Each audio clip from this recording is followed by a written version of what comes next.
もう少しで、また満月の夜となる。あれからどれほど経ったのだろう。何時間、それとも何十時間。なぜ私が再び当世にて目覚めたのか。どこか欠けたような胸中は、果たして当世にて合一の時を見るのか。巡り巡りて、その先にある結末。そこが私の役どころなのか。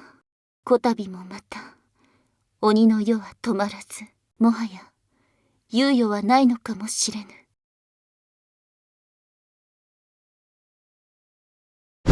出陣する。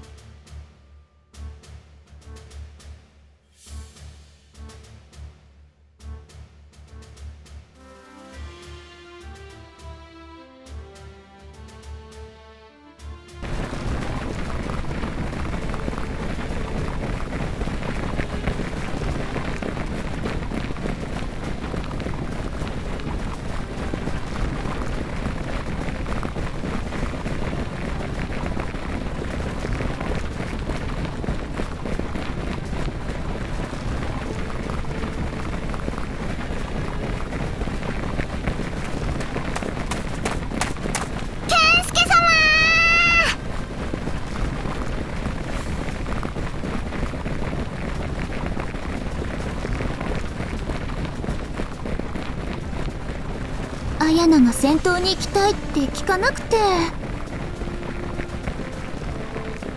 えへへ、行軍するならやっぱり戦闘が一番楽しいです。はいです。申し訳ございません、ケンスケ様。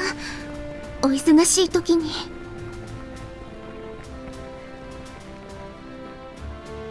やった、かよかよ、ケンスケ様がおそばにいてもいいって言ってくれたです。よかったね、アヤナ。はいです。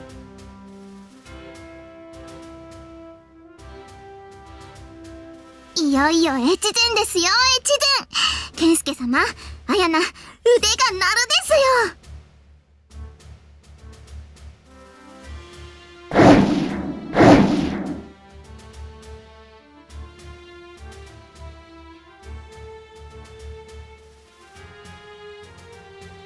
楽しみです。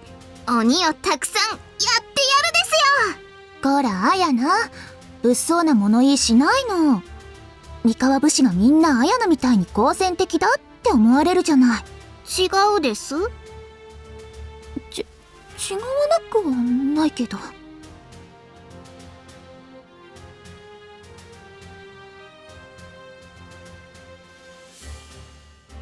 山深く近隣との戦いが絶えない土地でしたからね。頑固者が多くて困りますけど。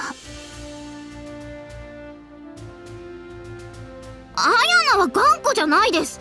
絶対頑固なんかじゃないですよ。ね。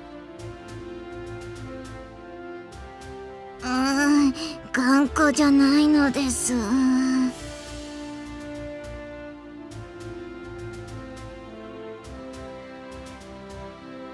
ところで、ケンスケ様。先のクオン様の宣言で、ケンスケ様が有力者との縁組をされるってことになりましたけれど。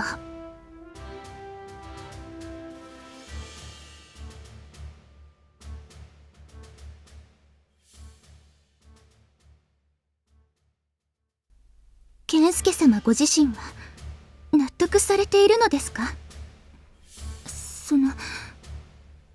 まるで物みたいに扱われてしまっているようで、気になってしまって。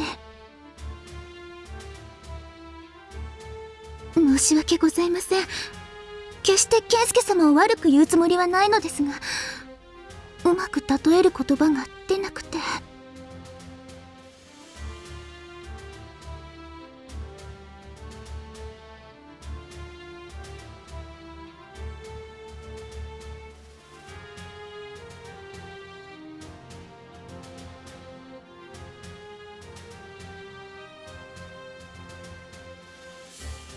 健介様は天より舞い降りられた方。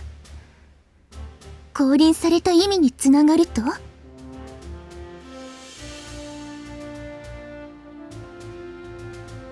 その通りなのです。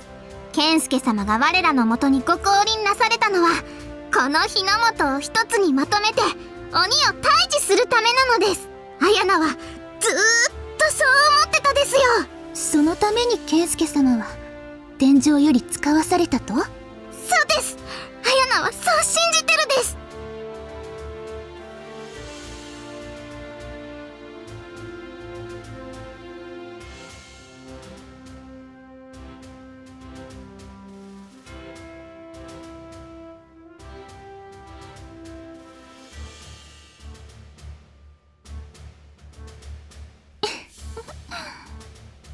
いいえ、きっと健介様のそういう穏やかなところが魅力につながっているんだと思います。その通りなのです。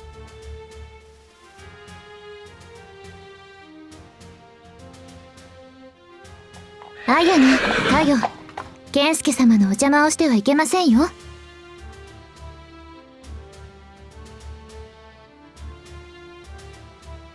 それは頂上です。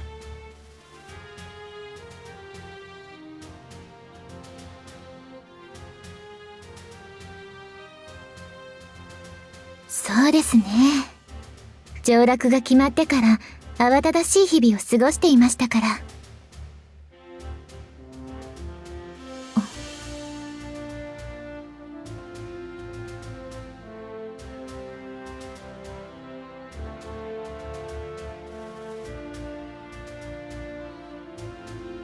この国はこれから先どのようになっていくのでしょうか。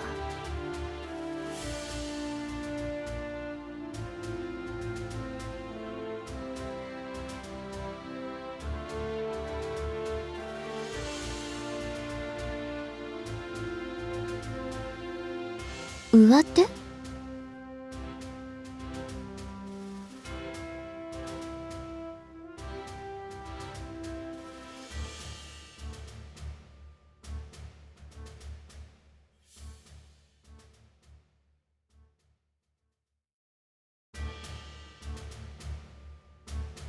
誘い込まれたかもしれないと？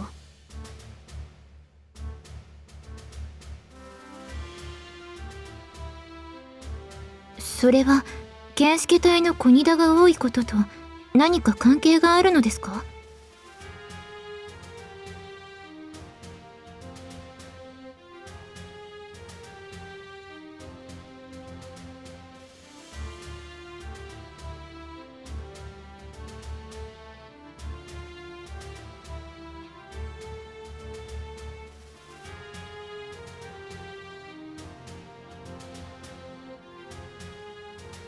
三河ですか？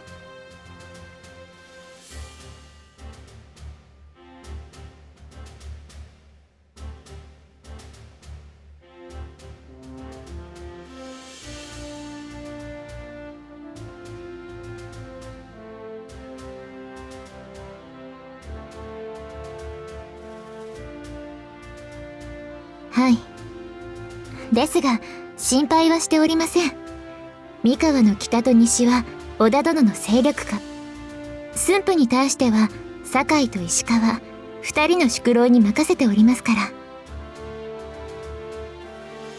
健介様は駿府についていかにお考えで？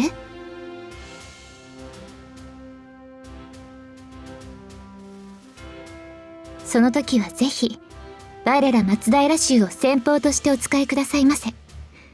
マリ様のため命の限り戦ってご覧に入れましょう。ぜひに。ご主人様、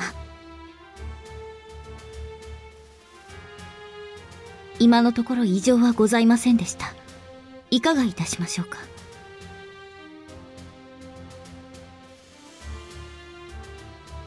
承知。健介様、小波はよく働いておりますか？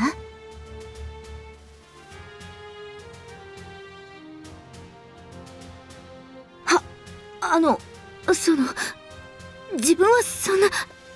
ですが、ご主人様のお役に立てて、嬉しいです。ああ、コナミがそんな表情するなんて。これは、違うんです、葵様。自分は別にそんな。いいえ、良いのですよ。コナミも年頃の女。ましてや、お相手は戦国一の女たらし、新田健介様なのですから。まあ。ご主人様？自分は決してご主人様に消そうなどは。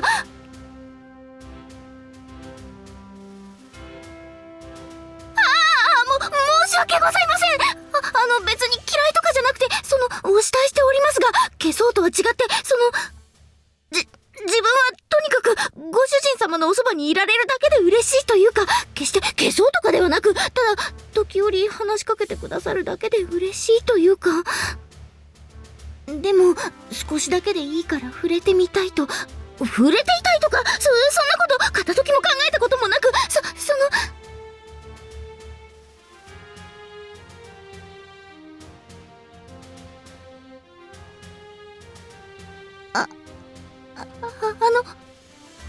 メです。もう、堪忍してくださいま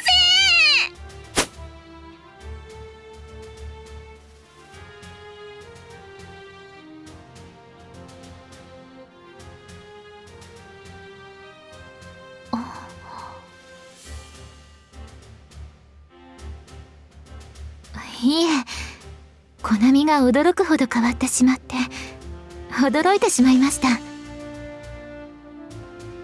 冷静で冷徹、氷のような心で任務をこなす三河武士の鏡でした。ですが、健介隊に入ってからどうやら少し違うコナミになってしまったようですね。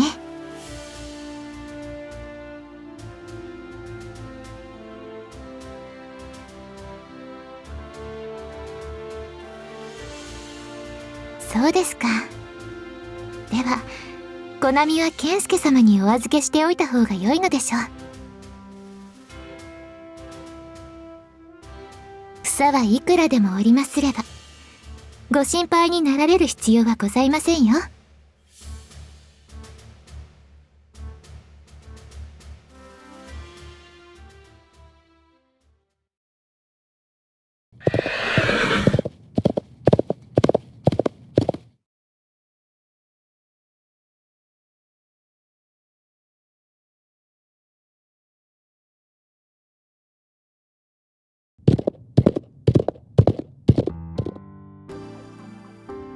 静ヶ岳からひとまずの目標である鶴ヶ城まで一両日の距離。そこで最後の軍議を開くのでしょう。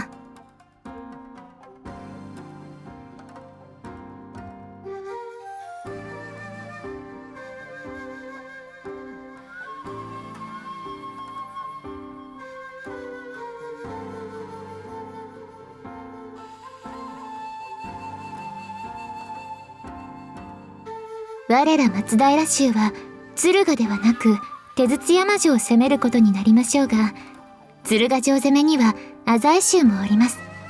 まず心配はございませんよ。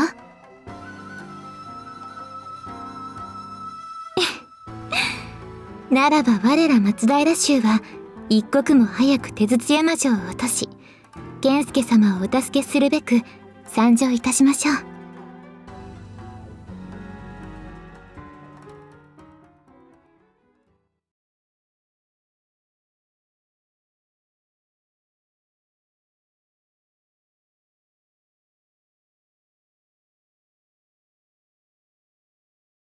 軍議を始める。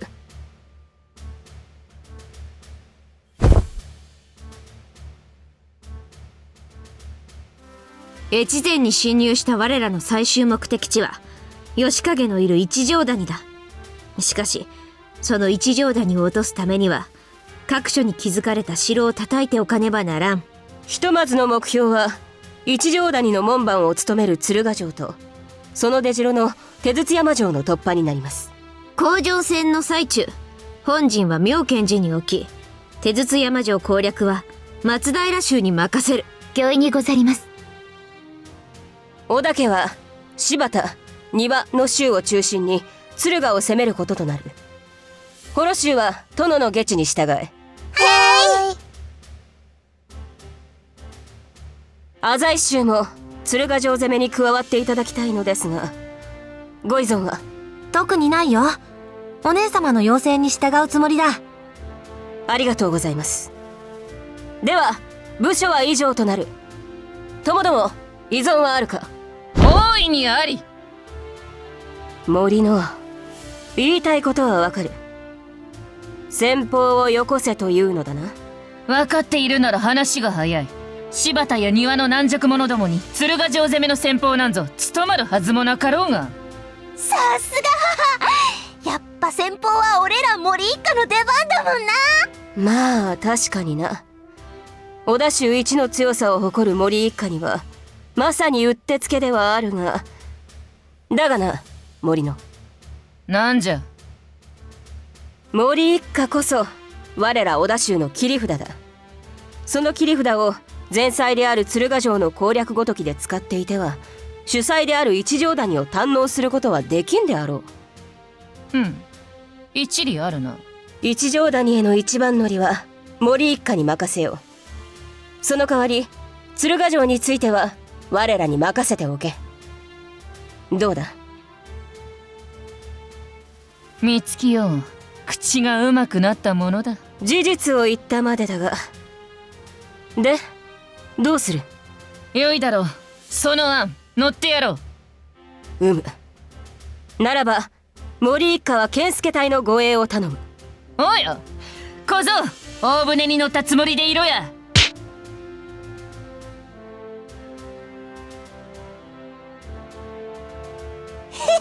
しゃあねえな。健介はこの俺様が守ってやら。あのチンクシャと同じ部署だなんて不愉快ですわ。うわ梅ちゃん、今はこらえてよ。クオン様の御前で殺し合いなんてしたらダメなんだからね。それぐらい心得ておりますわよ。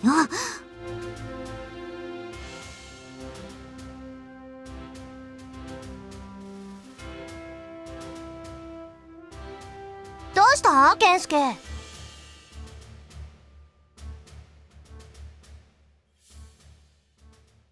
ああ、頼りにされてやる。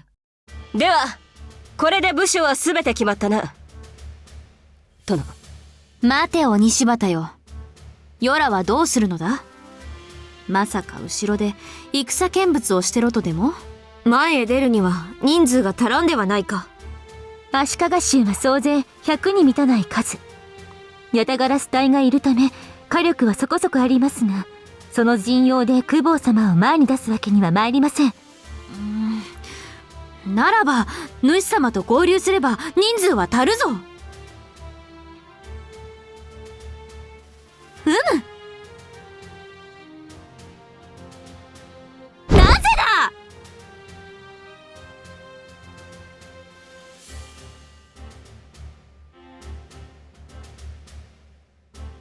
そこはほれ、世のお家流でドカンと一発。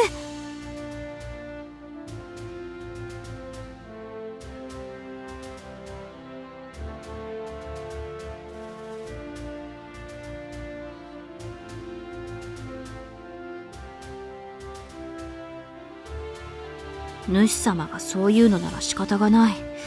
了見してやろうではないか。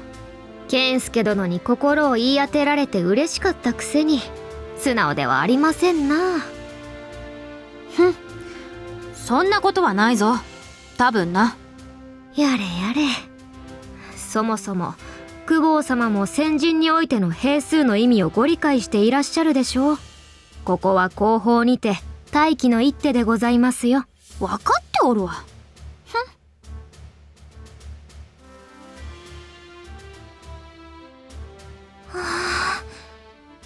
あれが公方様なんだ。まこっちゃんの憧れの人だったよね。お会いできてよかったね。あの方がまだ強勢を誇っていた六角氏と互角に戦って負かしてしまったあの久保様なんだよ。すごいな。きっといろんなものを背負ってこの日の本の将軍として生き抜こうとされてるんだよ。かっこいいよね、私にはお姉ちゃんと大して変わらない性格のように見えるんだけどな。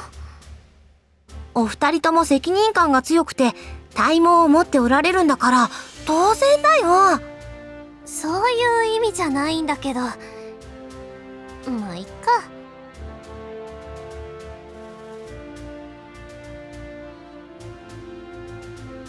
で、織田殿よ、私はどうすればよい？貴様はどうしたい？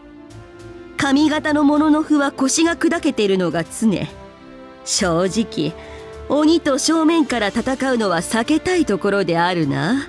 そして我らが弱ったところを見計らって裏切ってみせるのか？当然である。主に力なくば取って変わる。それこそが下克上の妙味であろう。ほざきおる。しかし日の本の未来に眼を転じてみれば、この危機を乗り越えられる英雄は日の本博士といえどごくわずか。織田殿の他には甲斐の武田、三河松平のみというのが我の見立てだ。今はおとなしく心中しておこう。ことごとに理屈が多いの、貴様は。理と理こそが乱世を生き抜く基準であろう。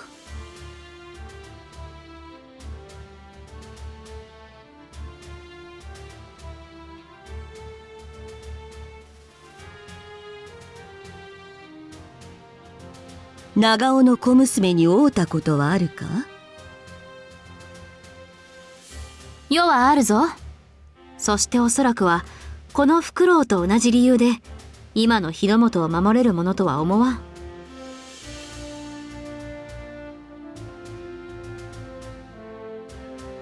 そも長尾の小娘は人ではなく修羅の化身なのだ。己にも人にも遥か高みを要求するほど激しい人柄のものの符だ。力だけならば日の本一のものの符であろう。だがそういった人物は信奉者こそ多くいるが、友も仲間も作れはせん。しかり主様の言う通りだ。のう、クオン。なぜ我に振るのだ？ほらな。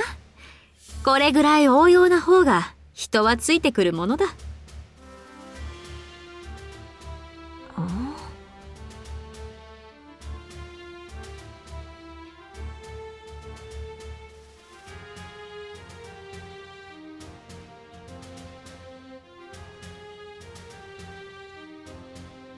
余談が過ぎたな。で、私はどこにおればよい？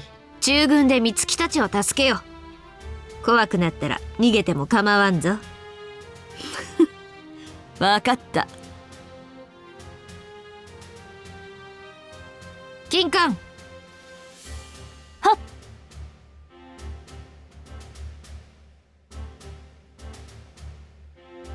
森が力の切り札とすれば、地の切り札は貴様だ。本陣に属し戦況を分析せい。御意。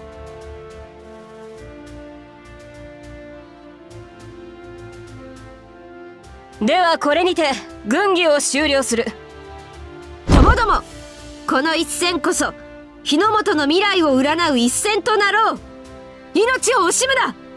名を惜しみ思う存分武功を挙げよ。ああ。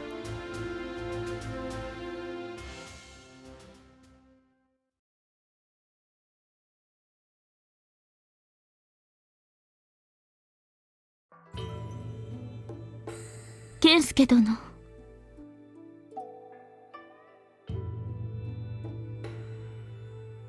いえ、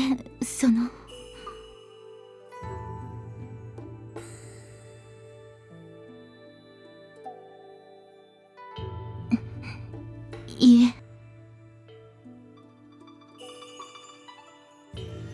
家中の者との打ち合わせがございますれば、これにて失礼いたします。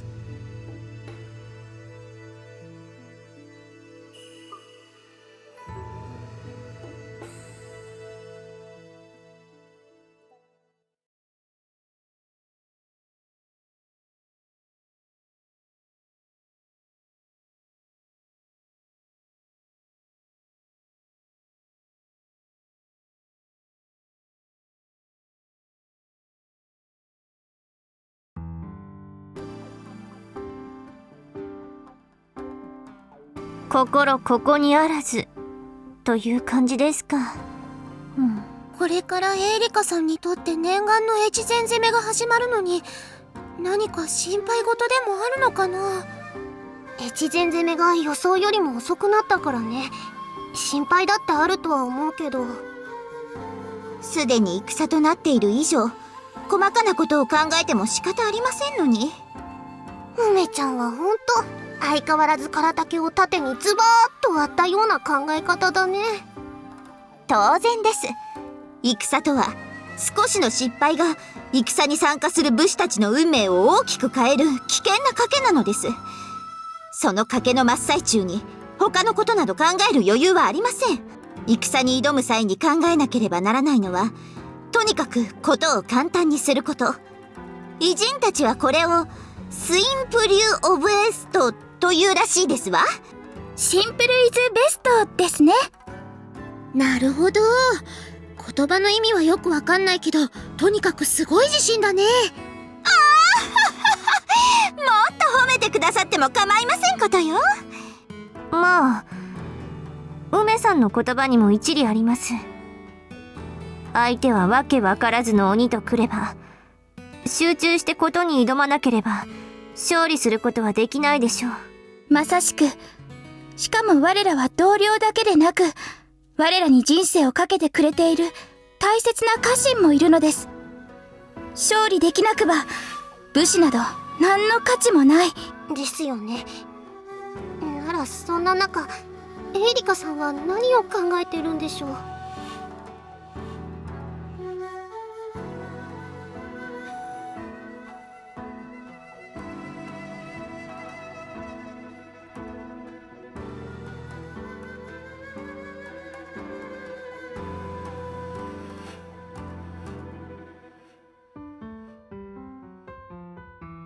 そうですね。ところで健介様、これから鬼たちとの戦いのため、今後なかなか休息が取れない日々が続くと予想します。そこで健介隊改め健介隊愛称連合より健介様にお願いしたき儀がございます。お頭、今日は私たちを本当のお嫁さんにしてください。いいよ、抜け駆けはダメって約束したのに。戦と愛にはどんな手を使っても構わないのですわ。マリモ、ねえマリモ。その自分も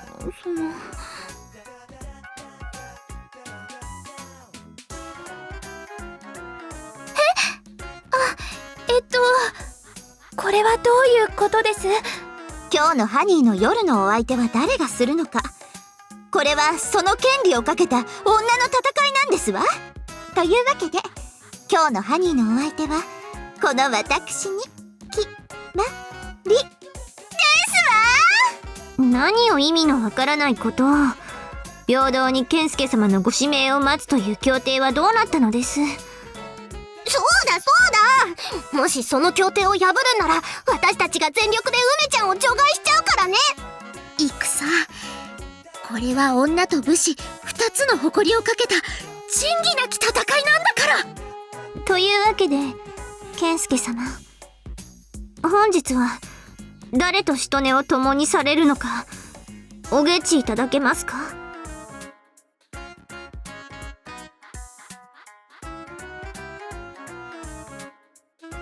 若い美空で凶悪な鬼と戦わなければならない。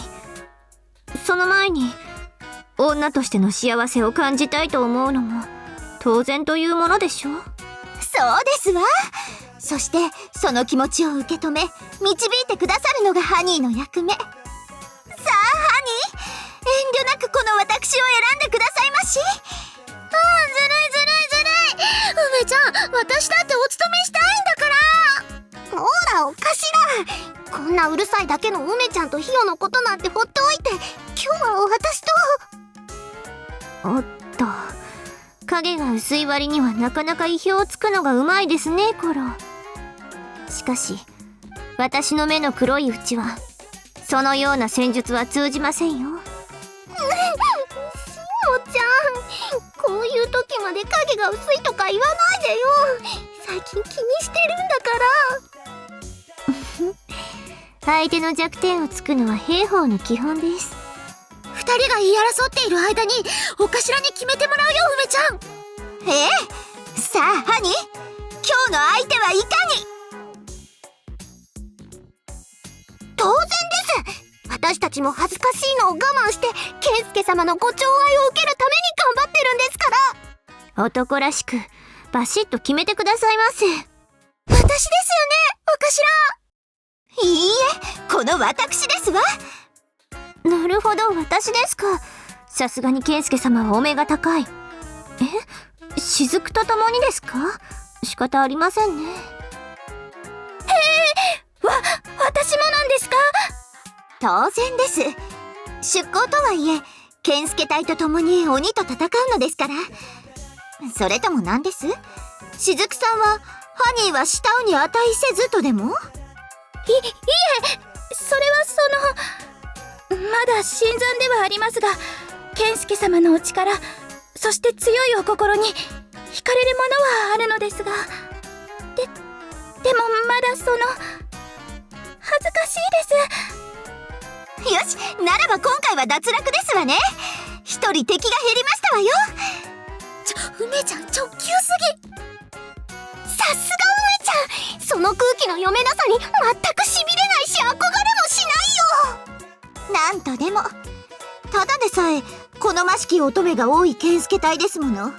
情けをかけていて恋の成就はございませんわ。この度は梅さんの言葉に同意を示しましょう。今孔明と呼ばれるだけありますわね。恋の鞘当ても冷静に分析されてさすがですわ。恋とは戦、非情の心こそ女に必要な武器ですから。なら自分もってあげたいけれど、自分なんてご主人様にふさわしくない。でもさあハニー、選んでくださいまし。さ